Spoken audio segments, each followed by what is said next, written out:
তোমাদের page monetisation হওয়ার পরেও ইস্যু আসে শুধু এই কারণেই।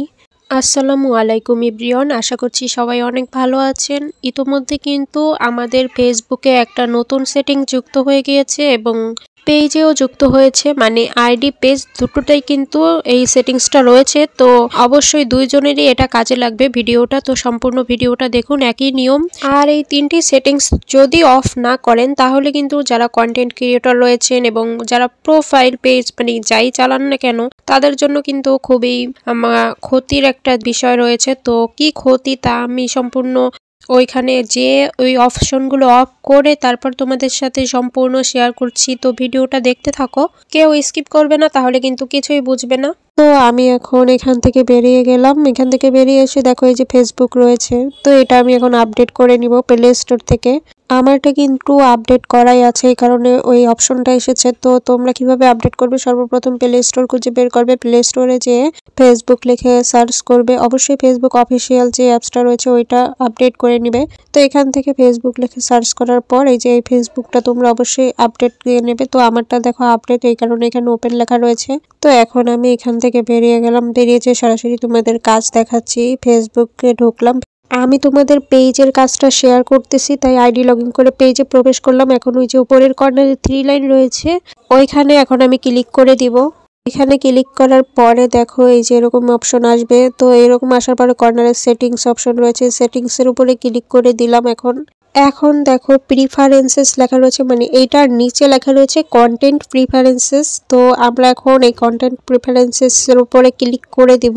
এটার উপরে ক্লিক করার পরে দেখো এখানে একদম সবার লাস্টে লেখা রয়েছে ম্যানেজ ডিফল্টস। তো এই ম্যানেজ ডিফল্টস এর এখানেই হচ্ছে কাজ তোমাদের। তো এখন আমি ম্যানেজ ডিফল্টস অপশনের উপরে ক্লিক করে দিলাম। এখন দেখতে পাচ্ছ যে এখানে 3টা অপশন শো করতেছে। তো এই 3টা সেটিংসই আমাদের কি করতে হবে, এখান থেকে অফ করে দিতে হবে। তো কেন অফ করতে হবে তা এখন সম্পূর্ণ তোমাদের সাথে শেয়ার করতেছি। প্রথমেই লেখা রয়েছে লো কোয়ালিটি কন্টেন্ট। তো এটার মধ্যে আমি প্রবেশ করে এটা অফ করে তোমাদের দেখাচ্ছি। তো এটা অফ করতে হলে সোলেস এটার মধ্যে ক্লিক করতে হবে। তো এটা আমরা কেন অফ করব, এর কারণ হচ্ছে এই লো কোয়ালিটি কন্টেন্ট মানে হচ্ছে তোমার এটা তো বোঝাই যায় যে লো কোয়ালিটি কন্টেন্ট জিনিসটা কি, মানে একই ভিডিও একটা ভিডিও ওইটাকে কোনো রকম ভাবে এডিট করে আবারও আপলোড দেওয়া অথবা অন্য কারো ভিডিও নিয়ে এসে ছাড়া, যেগুলো হচ্ছে এক কথায় লো কোয়ালিটি কন্টেন্ট। তো এই সব কন্টেন্ট আবার যদি তোমাকে ট্যাগ করে কেউ ছাড়ে তখন দেখা যায় তোমার পেজেও চলে এসেছে। তো এইটা থেকে তোমাদের পেজেও অসুবিধা হয়, তখন কিন্তু তোমরা মনিটাইজেশন অ্যাপ্লাই করলেও দেখা যায় যে নিজেদের পেজে অথবা আইডিতে ইস্যু চলে এসেছে। তো এখন সো লেসের উপর ক্লিক করার পরে নিচে সেভ অপশন রয়েছে, এই সেভের উপরে ক্লিক করলাম। এখন ওকেতে ক্লিক করে দিলাম। এখন হচ্ছে আমাদের এটা অফ হয়ে গিয়েছে। তো এখন লো কোয়ালিটি কন্টেন্ট আর সামনে আসবে না।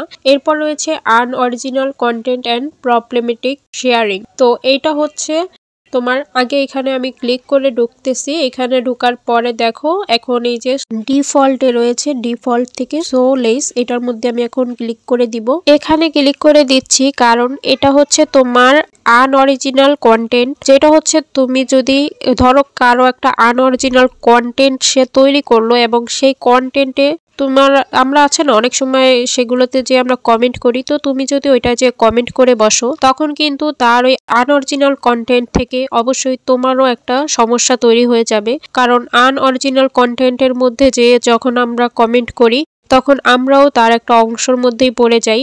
আশা করছি বুঝতে পেরেছো। তো এখন এই সেভ অপশনে ক্লিক করে দিলাম। এই সেভ অপশনে ক্লিক করার পর ওকেতে ক্লিক করে দিলাম। তো এটা আমাদের অফ করা হয়ে গিয়েছে। এখন আমাদের এই আনঅরিজিনাল কন্টেন্টগুলো আমাদের সামনে খুবই কম আসবে, ধরতে গেলে আসবেই না।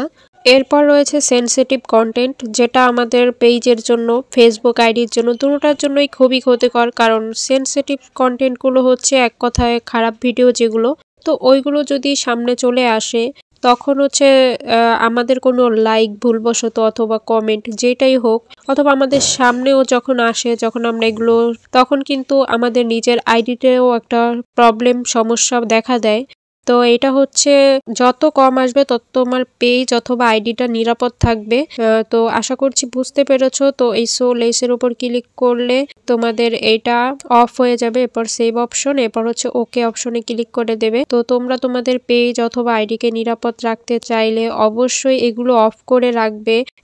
এর ফলে তোমাদের যখন মনিটাইজেশন অপশন আসবে তখন তোমরা অ্যাপ্লাই করলে দেখা যাবে আর ইস্যুগুলো থাকবে না। তো অবশ্যই ফেসবুক অথবা ইউটিউব যেটাই হোক না কেন, তোমরা যদি এগুলো ইউজ করে থাকো, একজন কন্টেন্ট ক্রিয়েটর যদি হয়ে থাকো, তাহলে অবশ্যই প্রতিনিয়ত আপডেটগুলোর উপরে ফলো রাখবে, চেক দিবে অবশ্যই নিজের পেজ অথবা ইউটিউব চ্যানেল যেটাই হোক। তো আমার ভিডিওটা কেমন লেগেছে অবশ্যই কমেন্ট করে জানিয়ে দিও, এবং ফেসবুক পেজ থেকে দেখলে অবশ্যই পেজটায় ফলো দিয়ে রাখবে, এবং ইউটিউব চ্যানেল থেকে দেখলে অবশ্যই সাবস্ক্রাইব করে রাখবে, লাইক কমেন্ট এবং শেয়ার করে দিবে। আল্লাহ হাফেজ।